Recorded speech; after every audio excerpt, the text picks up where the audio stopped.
நம்மளுடைய நடிகர் சங்கத்தை ஃபஸ்ட்டு நம்ம அதை கட்டி அந்த பில்டிங்கை ஓப்பன் பண்ணும்போது தான் அவருடைய ஆத்மா சாந்தி அடையும். அதாவது அந்த வெள்ளை ட்ரெஸ் போட்டுட்டு வந்தால் அது அவருக்கு மட்டும்தான் பொருந்தும்னு நினைக்கிறேன். பணம் என்னடா பணம் அப்படின்னு சொல்லி அவரே டயலாக் சொல்லிட்டார் பாருங்க. பணம் இருக்குதான், பணம் வரும் போகும், ஆனால் மனுஷனுடைய அந்த டிசிப்ளின் இருக்குது பார்த்தீங்களா, அது இருந்தால் மட்டும்தான் நம்மளை திரும்பி பார்ப்பாங்க, இல்லாட்டி யாருமே பார்க்க மாட்டாங்க. இறந்து போனதுக்கப்புறம் தான் அவங்களுடைய நல்ல இதெல்லாம் எடுத்து நம்ம பார்க்குறோம். இருக்கும்போதே தலையில் தூக்கி வச்சு கொண்டாடுங்க.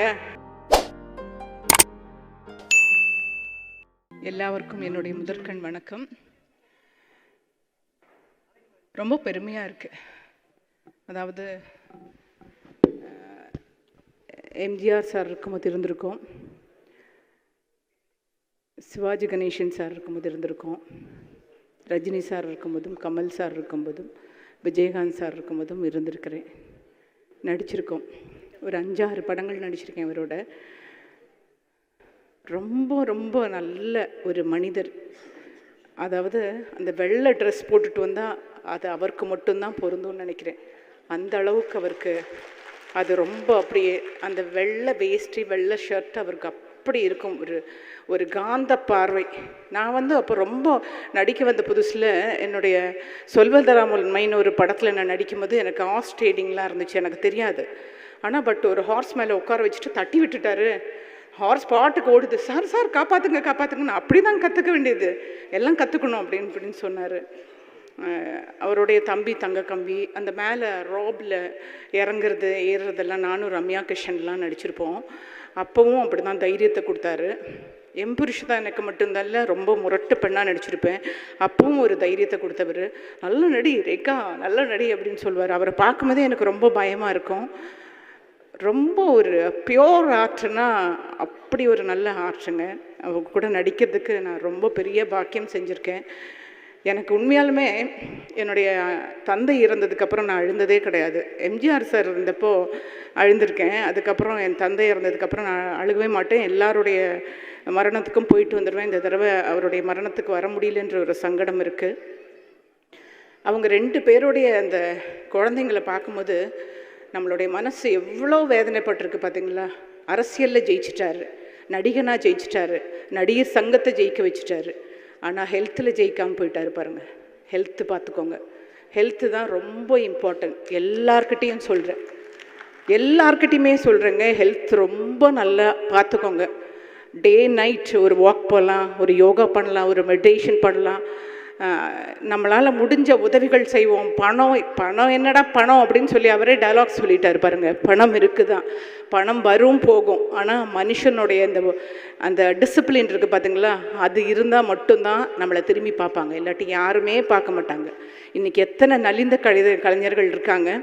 நான் திரும்பவும் இந்த நடிகர் சங்கத்தில், தென்னிந்திய நடிகர் சங்கத்தில் நான் கேட்டுக்கிறது என்னென்னா, மலையாளமில் அம்மான்னு ஒரு சங்கம் இருக்குது.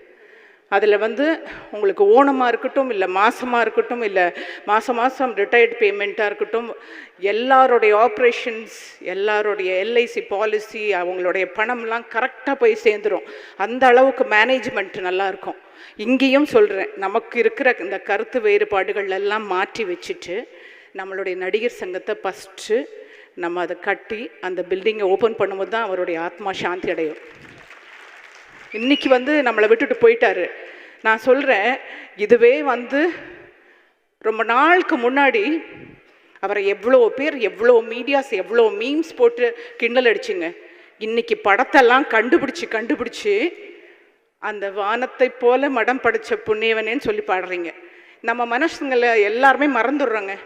பழசு எல்லாத்தையுமே நம்ம மறந்துடுறோம். அடுத்தடுத்த ஆளுங்களை, சிவாஜி கணேசன் சார் போனார், எம்ஜிஆர் போனார், கலைஞர் ஐயா போனார், ஜெயலலிதா அம்மா போனார்.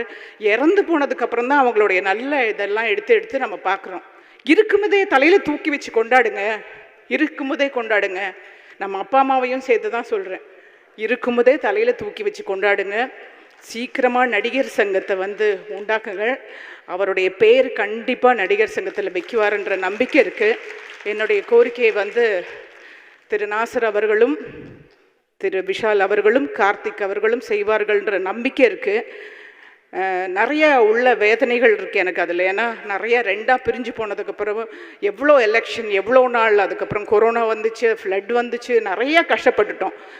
இந்த மாதிரி ஒரு லீடர், இந்த மாதிரி ஒரு கேப்டன்ஷிப் இருந்துச்சுன்னா நமக்கு எவ்வளோ ஒரு தைரியம் இருந்துச்சு. இனிமேல் யாருங்க இருக்காங்க?